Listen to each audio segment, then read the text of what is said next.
Don't touch your picture monitor. We're using these color bars to test for signal quality. Now, we are having some technical difficulties, but we'll have them corrected in just a few seconds with the help of a waveform monitor. Ah, there we go. Just a moment. We have to make one more adjustment. That's better. Now, what you've just seen are a couple of the problems we often deal with during production. They're just two examples of why it's important to know how to check the technical elements of a production. Of all the creative effort and hard work that go into our shows, the technical quality is as vital as the script, the talent, or the director. Now, let's get down to work. This size will make it easier for me to keep things into perspective for you. The key to maintaining quality and consistency in a production is to carefully monitor the picture signal before it is recorded or transmitted. One of the most important instruments you need to maintain a television signal is the waveform monitor. It lets you see if a picture signal is impaired. With it, you can correct problems, and we'll show you how using the Tektronix 1710B waveform monitor. Before explaining the displays and tests, I'll quickly review the graticule and how it relates to the picture. The graticule is divided into two dimensions. The vertical IRE markings measure amplitude. You'll use those for level setting. And the horizontal markings measure timing. Remember, a picture is made up of 525 lines. Each of the horizontal lines is scanned from left to right. Part of the picture signal, called the sync pulse, sends the beam back to start another line. Here's how this looks on a waveform monitor. The horizontal graticule line is the time scale. That tells you where the picture beam is at any instant in time. And the active video is here, above the 0 line. And this is the horizontal blanking interval. That includes the sync pulse and the color burst. Now remember, the sync pulse prompts the picture beam to return back to the left side for the next line of scanning. And what we see on the display is a composite of all of the scan lines of the picture as they're received. The waveform monitor actually shows these lines in pairs. Now that's so we can see the complete horizontal blanking process in between. Now, let's go into the control room and set up the waveform monitor just as if we're starting our production from the beginning. Because the monitors are operated under different conditions, there are a few controls you should know about to adjust the illumination and focus on the CRT. The brightness of the display can be changed using the intensity knob. And the focus knob adjusts the focus of the trace. The graticule brightness can be adjusted with the scale knob. Next, we'll position the trace so we can make the measurements. To do this, we'll use the test signal color bars from the system generator. With the position controls, we'll set the blanking at 0. If the equipment is operating properly, the sync tip will be close to -40. The black level will be at 7.5 IRE, and the color burst will fall between 20 and -20. Now that we're set up, the next thing we should check is synchronization or timing. There are two timing measurements we should make, horizontal phase and burst phase. Maybe you can better understand timing by comparing it with a musician. A soloist can play at any tempo.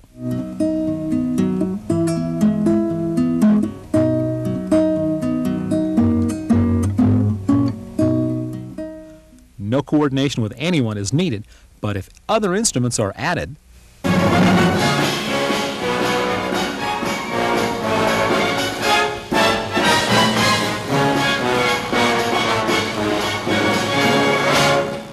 a conductor is necessary, and the same is true in television. The timing information on a picture monitor is here, off to the side of the image we see. On a waveform monitor, it's here, and it's called the horizontal blanking interval. Whenever you combine one source of video with another, both must be timed together or the picture will jump during switching. Watch this. Notice what the horizontal blanking interval looks like on the 1710B waveform monitor when this happens. To eliminate the problem, we'll lock our waveform monitor to a reference signal, which is usually black burst. It's connected to the waveform monitor's external reference input. All of our picture sources are routed from the switcher to channel A input on the waveform monitor, so our picture sources will be displayed when we switch between them. Make sure they're properly terminated. Now we'll choose one of the picture sources as our prime signal. In this case, we'll use color bars from the sync generator. Next, we'll set the waveform monitor to external reference and display our prime signal on channel A. While we're making a timing measurement, you may also want to magnify the signal to get a closer look. This allows us to see just the timing information or the horizontal sync pulse. Using the vertical position control, move the sync pulse of the prime signal so that the 0 line intersects halfway down the leading edge of sync. Using the horizontal control, move the sync pulse leading edge to a major division mark at the far left on the 0 line. Remember where that point is because you'll compare the signal you're trying to time with this prime signal. Now we'll time our second picture source to our prime signal. To display our second picture source, just select it on the switcher. We can see the sync pulse of the second source is in a different position, indicating it's not timed with the prime signal. The picture jumps when we switch from one signal to the other. Remember, our waveform monitor only shows us what's happening. To correct problems, we'll use the controls at the picture source. So adjust the timing using the horizontal phase control of the second source. That's located either on the camera or the time-based corrector. With these controls, move the sync pulse to the same division mark where the prime signal was. Now the picture sources are timed. We've horizontally phased our sources together. To get back to our original display, turn off the magnification and readjust the display with the position controls, returning the blanking to 0. Before we go to our next timing measurement, burst phase, we'll quickly show you something you should check periodically. The horizontal and vertical blanking intervals should fall within recommended limits, and here's what you should look for. The waveform monitor display should be magnified. The horizontal blanking interval can be positioned on the screen using the horizontal position knob. To check the interval, we'll measure its width. The start of the horizontal blanking is where the active video ends, here. The interval ends where the next line of video starts, here. Each division represents 1 microsecond. If the width is correct, the horizontal blanking interval will end between 10.7 and 11.1 microseconds. To check the vertical blanking interval, leave the display magnified and set the sweep to 2 field. Use the horizontal position knob to place the interval on screen. The vertical blanking interval should begin here. It ends where the next line of video starts. The first part of the interval contains vertical serrations and equalizing pulses that take up the first 9 lines. So we'll begin counting here at line 10.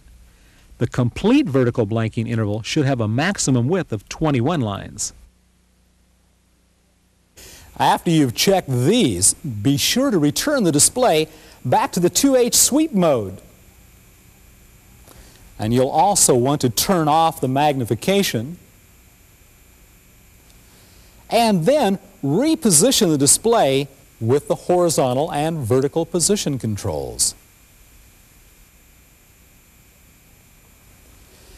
Getting back to our other timing measurement, we should check burst phase. Again, we'll use our prime signal on channel A to match the color burst of the other signal. Make sure the prime signal is displayed before you begin the measurement. By turning on the burst phase indicator and pressing reference set, 2 green lights indicate the proper operation is set. When we select the second picture source on the switcher, you may see the color shift and a red light come on. As we adjust the burst phase of our picture source, again, that's on the camera or time-based corrector, the yellow lights appear, followed by the green. Since you've matched both the timing and burst phase of the 2 sources, you won't see timing or color shifts when you're switching between sources. Repeat this process for each picture source you use, each time comparing the picture to the prime signal. Once our picture sources are timed, the video levels must be set. The waveform monitor has two modes we can use while setting levels. We've been using it in the flat position, which shows all the picture information, color and luminance. By switching to the low-pass filter, only the luminance or brightness in the picture is shown. This low-pass mode is sometimes easier to use when setting video levels from a camera. The 1710B has a special dual display feature that allows both the flat position and the low-pass filter to be seen simultaneously. To do this, press and hold the filter button until the image is displayed in flat and low pass. This will let you make a better comparison. To return the display, press and hold the filter button back to the flat position. With this video, we'll use the vertical markings on the graticule. We already said the black level should be at 7.5 IRE. The brightest part of the picture should not exceed the 100 IRE mark. If the picture is too hot or bright, the display will look like this. And if the picture is dark, the waveform will look like this. Moving through this picture, see if you can make the correlation on the waveform monitor.